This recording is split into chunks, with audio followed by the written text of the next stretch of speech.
Chapter 6. Scripture is the grave of kings. When Scripture opens, my spirit must also open.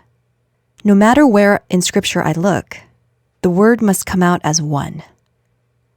The time of harvest comes and the graves of kings open. When Jesus comes to this earth again, the kings of the earth will be driven out. He enters me as king. He drives out the kings of the earth that are inside me with the living word. Truth must stand inside us so that we can stand humbly before Him as a worshiper. If the word falls in my spirit, it is in vain if He does not enter me. In Noah's 600th year, all the fountains of the great deep burst forth, and the windows of the heavens were opened, and rain fell upon the earth 40 days and 40 nights. Genesis chapter 7, verses 11 through 12. Now, we must look at Scripture spiritually. When it was said that the windows of the heavens opened and rain fell, are we still going to see this as the rain that can be seen? We must be able to see this as the word opening.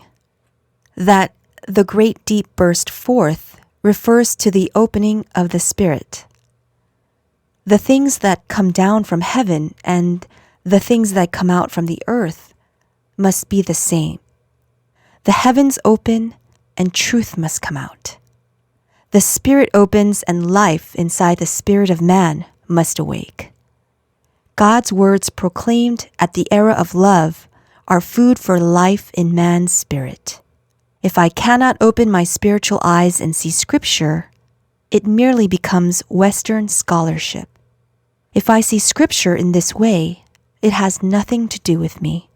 I must open my eyes, and God must come out from me.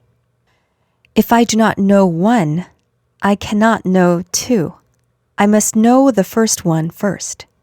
If the book of Genesis does not open, the book of Revelation cannot open. Heaven and earth are solidly shut. Scripture is closed, and the Spirit is also solidly closed. God had shut His things, and I have shut my things. Genesis, Exodus, Revelation, etc. From whichever part of Scripture, God must open the door and enter me. The Word must open and enter me as God. And as Scripture opens, my spirit must open as well. If one opens, more continue to open. Because God is one person, I cannot see parts of Scripture differently. Scripture is not for the accumulation of human knowledge. The Word opens and the life of my spirit awakes. And while life lowers all evil dispositions of the flesh, it gives thanks and has joy because of God. That is Scripture. Scripture is when the world of the divine becomes revealed through me. By the joy of heaven and not by the lustful joy of the earth, the world of the divine becomes revealed in my surroundings.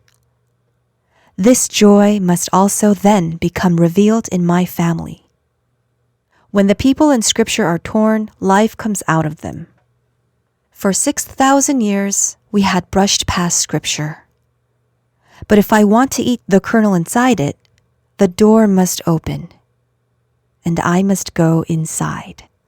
Yet since God had kept the door shut, we could not go inside. He will open it for us when it becomes time. In Scripture, Genesis to Revelation is the body of Jesus. Only by tearing that body, blood will flow. If the body does not tear, we cannot receive the blood. Jesus said, "For my flesh is food indeed, and my blood is drink indeed. He who eats my flesh and drinks my blood abides in me, and I in him." John chapter 6, verses 55 to 56. We see all the outside of Scripture, but we could not tear it and drink its blood. The last work that God does is the work of tearing Scripture, making its blood enter us. This is what tearing the body of Jesus means. Then life, which God clothed with garments of skin, comes out. Life is God's truth. God is covered inside the people of Scripture. We must tear those people. If torn, God's water and blood pour out, and we must drink. Now, I must also tear myself, so that the life inside me comes out. Then blood and water inside Scripture meet the life inside me. This is love. God tore the body, and He enters me as blood and water. He has entered me as life. If life in the spirit of man is to come alive, the inside of my spirit must become the lake of fire. The works of burning away the things of lust must arise. The expanse of the heavens inside me must open, and the springs of the earth must explode so that there can be a meeting. This meeting is love. Now we will come to see God's agape love. If Scripture is torn, blood and water come out. Things that the life of my spirit desires are the things inside God. A young baby eats from the breast of its mother. It eats the milk that came out from the inside. The life of God also eats milk. It must eat this so it can wake up and open its eyes. With this, the life inside me must rise up. These works must arise from inside my relationship with God. Scripture is the grave of kings. Scripture is the grave of kings. For the era of royal authority to open, kings must come out of Scripture. The hidden word is the king. That graves open refers to the opening of the word. Scripture has been dug for 6,000 years, but not one word of the king has been dug. Even if it is a place where we had brushed by, kings are hidden at that place. If time had not yet been fulfilled, what could possibly come out from the dust? However, it has become time. And now, God will do the digging. Then kings will come out. The king's graves is dust, and buried inside dust is the ark. Why was it that we had continuously dug through the dust, but did not find it? It is because something is covering the entranceway. God said, "In toil you shall eat of it all the days of your life." Genesis chapter 3, verse 17. And all the days of our lives, we have only toiled. From era to era, people and metaphors had been covering God. We could not see the God who moved inside them. Now we must not see just people. We must see the God who moves inside people. Kings are buried inside the dust. We must be able to see the kernel that moves dust and comes out. If this dust enters me, I must see the living being that lowers me, moves me, and comes out. Works of the Red Sea parting. When God pulled Israel out of Egypt, the works of the Red Sea parting arose. Now is the time that the lives of God get pulled out from the other. Then what sort of works will arise? During the time of Exodus, the Red Sea was blocking ahead, and the Egyptian soldiers were following from behind. By the ways of human thought, they would have wanted to go away from the Red Sea and back towards Egypt. However, they crossed the Red Sea. It has become time for us to also cross the Red Sea. That I go deeper and deeper into the Word, and that the spiritual world opens, are the works of the Red Sea parting.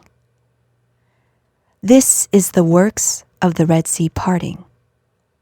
Because the Red Sea parted and went back to its original place again, the Egyptian soldiers were buried inside the water. Now, when the Red Sea parts again, the Egyptian soldiers come out. The other comes out. These are the adversaries. The cross came to bring the other to life. The other is disobedience, namely sin. God's love rests upon this place. Now, the Red Sea will part. We, the other, must cross the Red Sea. The Israelites crossed the Red Sea, and Egypt was buried inside it. Then, when the Red Sea parts again, would not Egypt, the other, resurrect from that place? From era to era, God used human beings. People were used in matters of sin and in matters of righteousness. God's plan was inside them, and such plan is buried in the Word. If that is torn apart, the resurrected life of truth will come out. If God tears it apart and opens it, only God's bone, namely one plan, will be left inside it. Then, not the form of humans, but the form of God comes out. Now, to each place where the Word opens, God is revealed. If the Red Sea is split apart, God's love is revealed. Only the other is buried inside the Red Sea. Only the bad things had been buried. Up until now, however, believers have eaten only the good things when eating Scripture. The place where there are not the good things is the Red Sea. When the Red Sea parted, the thing that came out of it was God's love inside the cross. Now, that love flows out from the inside. It is the amazing blessing where the works of parting arise. Judas and King Pharaoh are buried in the Red Sea. The Red Sea is the place where people inside God's plan have not become revealed and buried inside the Word. They are the people that humans have stepped on. Yet what is God going to do with those people? Now the works of parting arise. God perfectly fulfills matters of sin and matters of righteousness. The Red Sea must part again. That the Israelites crossed the Red Sea means God had appeared. God revealed Israel and buried Egypt. He revealed the righteous persons in Scripture, but buried the rest.